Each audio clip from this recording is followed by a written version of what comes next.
स्वागत है आपका हमारे इस YouTube चैनल पर। मैं मुनमुन श्रीवास्तव आपका हार्दिक अभिनंदन करता हूं।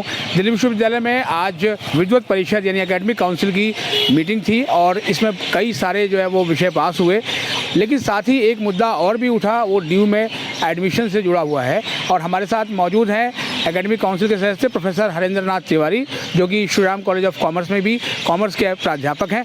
आइए इनसे बात करते हैं कि आज एसी मीटिंग में और क्या क्या हुआ। स्वागत है हरेंद्र जी हमारे चैनल पर। नमस्कार मुनमुन जी, आपके और आपके दर्शकों को नमस्कार।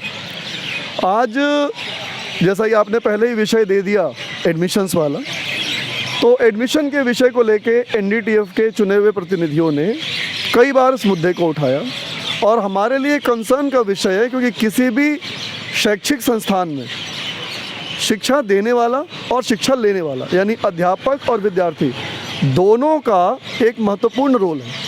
अब ऐसे में यदि कॉलेजेस में बड़ी संख्या में सीटें खाली रहेंगी तो ऐसे में हम पढ़ाएंगे किसको, और जो बेसिक पर्पस है यूनिवर्सिटी का वो डिफीट होता है। इसलिए हमने मुद्दा उठाया और हमने कहा कि 3 साल हो चुके हैं अब तक आप एनटीए से बाहर आओ, आपका 3 साल का एक्सपीरियंस अभी तक अच्छा नहीं रहा है, आप उससे बाहर आइए।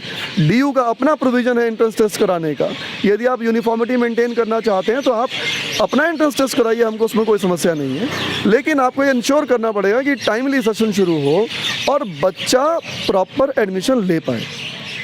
अभी जिस तरह की सेंट्रलाइज्ड काउंसलिंग है, इसका ये ड्रॉबैक है, इसका ये फॉल बैक है कि एक बच्चे के पास जितनी चॉइसेस होनी चाहिए उतनी हो नहीं पाती है। उदाहरणार्थ मान लीजिए एक रिजर्व कैटेगरी का स्टूडेंट एक पर्टिकुलर कॉलेज अलॉट हो जाता है और उसके रिजर्वेशन कैटेगरी का जो सर्टिफिकेट था उसमें कुछ कमी पाई जाती है। अब वो बच्चा अगले राउंड में कहीं सीट खाली होगी तो कंसीडर होगा, लेकिन यदि कट ऑफ सिस्टम पे आप होते तो वो बच्चा वहाँ छोड़ के किसी दूसरे कॉलेज में जहाँ उसका यूआर में आ रहा था वहाँ वो ले लेता है एडमिशन।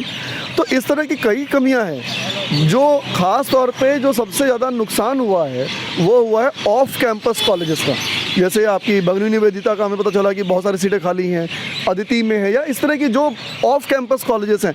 कैंपस कॉलेजेस में फिर भी स्टूडेंट्स मिल जाते हैं, इन कॉलेजेस का बेसिक जो पर्पस है वो डिफीट हो रहा है। तो इसलिए हमने इस बात को बहुत ज़ोर शोर से उठाया और हमने कहा कि आप इसको रिव्यू कीजिए।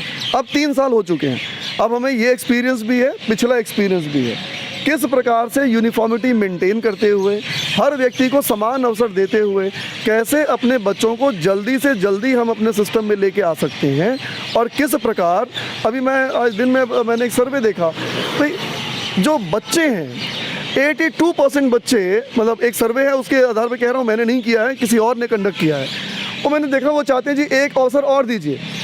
यानी अगर आप एक मॉप अप राउंड और मांग रहे हो तो बच्चा तो है जो एडमिशन लेना चाहता है, बच्चा तो है, फिर भी सीट खाली हो, सीट खाली होने पर एडमिशन नहीं देना, ये अपने आप में ना तो ये एक इमोरल एक्टिविटी है। प्रोफेसर तिवारी, एक चीज़ और भी है कि जब मॉप अप राउंड निकाला गया था तो उसमें गिनती के कॉलेज शामिल किए गए, और जबकि बच्चों का ही कहना है कि अभी लगभग सभी कॉलेजों में कुछ कुछ सीटें खाली हैं, तो क्या सारे कॉलेज नहीं आने जाने चाहिए थे? देखिए,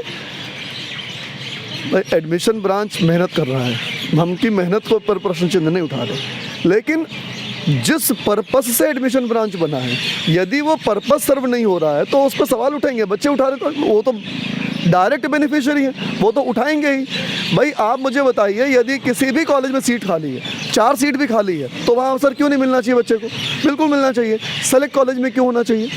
जिस कॉलेज में जिस कैटेगरी की जिस डिपार्टमेंट में सीट खाली है उसमें बच्चे को एडमिशन मिलना चाहिए, इसमें कोई दो राय हो ही नहीं सकती है किसी भी हाल में। तो क्या आपको लगता है कि जो खाली सीटें बची हैं उनके लिए कोई और स्पेशल ड्राइव निकाला जाना चाहिए? बिल्कुल, हमारी डिमांड भी है। हम रिटर्न में आज उसमें, क्योंकि मीटिंग बहुत गहमा गहमी के माहौल में हुई, उसमें भी हमने इस बात को रखा और हम ये इंश्योर करने की कोशिश करेंगे। आज के बाद दोबारा डेलीगेशन लेके जाएंगे उनको अगले हफ्ते, और उनसे हम कहेंगे कि भैया आप एक अवसर और दीजिए।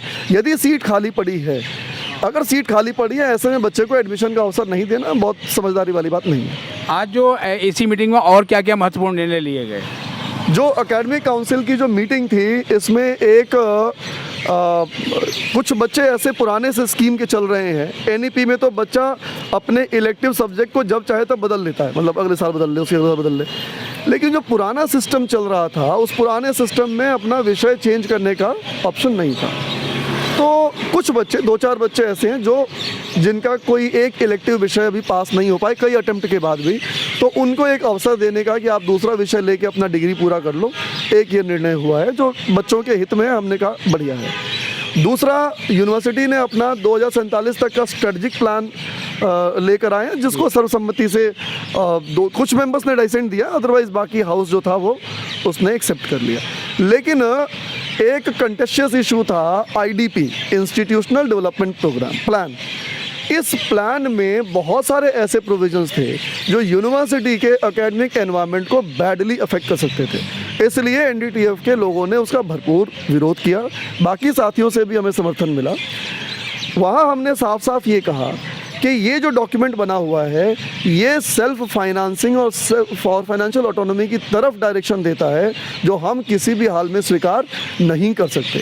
गवर्नमेंट फंडिंग हो रही है, उसके बाद भी डॉक्यूमेंट में अगर ये लिखा हो कि गवर्नमेंट ग्रांट कम हो रहा है तो हम उसको कैसे एक्सेप्ट कर लें? या तो हमने कहा डेटा दीजिए।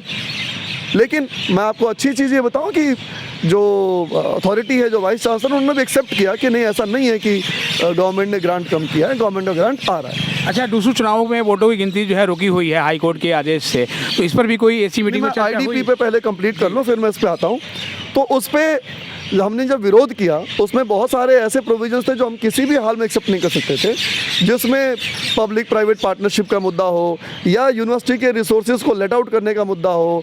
हमने कहा ये बिल्कुल अस्वीकार्य है। तो हमारे विरोध को देखते हुए वाइस चांसलर ने एक 3 मेंबर की कमेटी बनाई, जिसमें एक 2 प्रिंसिपल्स हैं और एक भूतपूर्व डीन साहब हैं।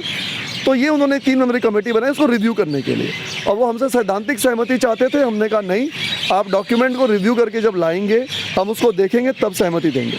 तो उन्होंने हमारे विरोध के बाद, हमारा जितने भी चुने हुए साथी थे सबका विरोध था उसके ऊपर, उस नोट ऑफ डिसेंट के साथ उन्होंने उस मुद्दे को पास किया है कि ये जो एजेंडा है ये जाएगा 3 मेंबर कमेटी के पास रिव्यू करने के लिए।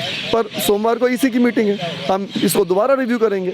दिल्ली विश्वविद्यालय एक शैक्षणिक संस्थान है और ये दिल्ली का, देश का बहुत उच्च गुणवत्ता वाला संस्थान है। इसमें हम किसी भी हाल में कोई भी इस तरह के अटेम्प्ट को एक्सेप्ट नहीं करेंगे, ना ऐसा हम होने देंगे।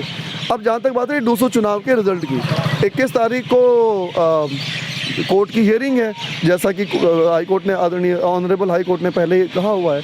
अब देखते हैं उसमें वो क्या निर्णय लेते हैं, क्योंकि जब तक उन्होंने रोका हुआ है तब तक तो आप कुछ कर नहीं सकते। जब तक सफाई नहीं होगी तब तक कुछ नहीं होगा। देखिए, कायदे से वो गलत भी नहीं है, कायदे से गलत भी नहीं है, क्योंकि अगर आप आम तौर पे देखेंगे तो जिस प्रकार का माहौल बना और सभी ने बनाया वो थोड़ा एक्सेप्टेबल तो नहीं था एक एकेडमिक इंस्टीट्यूशन के लिए। और यूनिवर्सिटी प्रशासन को और जो कैंडिडेट्स थे जिनकी जिम्मेदारी उसमें तय हुई है उनको इंश्योर करना चाहिए कि साफ़ सफाई प्रॉपर हो। तो क्यों नहीं होनी चाहिए? जब आपको कानून के दायरे में रहकर इलेक्शन लड़ने की बात की गई है तो आपको कानून के दायरे में रहकर ही इलेक्शन लड़ना चाहिए। बहुत बहुत धन्यवाद हरेंद्र जी हमें समय देने के लिए। तो आपने सुना प्रोफेसर हरेंद्र दास तिवारी को, उनका यही कहना है कि ना केवल खाली सीटों को भरने के लिए स्पेशल ड्राइव लाया जाना चाहिए, बल्कि सीयूटी की समीक्षा का भी ये उपयुक्त समय है, क्योंकि 3 साल हो चुके हैं। हमारे चैनल पर नए हैं, चैनल को सब्सक्राइब कर लें और इसे अपने दोस्तों को भी शेयर करें। मिलते हैं एक और एपिसोड के साथ, तब तक के लिए नमस्कार।